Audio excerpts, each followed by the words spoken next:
We got our other big story tonight, guys. The NCAA announced today that they're going to allow college athletes to benefit from their name, image, and likeness. So they could start getting paid in a few years. No word yet on how they're going to be compensated. In fact, the NCAA statement on this was pretty vague today. We do know that this means the organization is open to change, and that's something that we could see as soon as 2021. And Ryan, Florida Governor Ron DeSantis was a big supporter of allowing college athletes to get compensated. Tonight, we talked to former USF basketball star Andrick Frazier. He told Nightside's Madison Allworth why he's been a longtime supporter of allowing student athletes to be compensated and how a move like this could improve their lives in the long run. As an athlete, when you have able to make money off your likeness and that's taken away from you, that's not very American. And I don't want, and I want to be clear about this, I don't think any university should be paying student athletes. I don't know how you do that equitably between sports, let alone from conference to conference or school to school. But if I have a likeness and an image that a corporate sponsor wants to pay me for, I should be able to monetize that.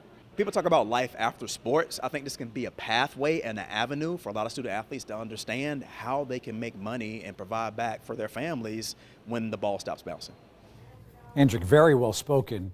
And he's not alone in this pay for play and how he feels about it. I spoke to former USF quarterback Matt Grothe on the phone about an hour ago. He said paying players is long overdue. He thinks this model where advertisers can foot the bill is the best way for players to be paid without it being on the NCAA's dime. Good analogy he used as well in our conversation. Grothe said 6-7 years ago, nobody thought marijuana would be legal in states. Now we're open to it, similar to paying athletes in college. Once there was momentum to finally get it done, the NCAA had to act. And right now, 7 states are looking at pay-to-play legislation. Another 5 are close to introducing their own. The states, though, don't all agree on what those laws would actually look like or which sports this would apply to. Tonight, Donald Delahaye, a UCF kicker who was dropped from the team due to the profit making that he was making off of YouTube. Of course, Ryan spoke to him multiple times. He tweeted this: "Does this mean I get to go back to college?"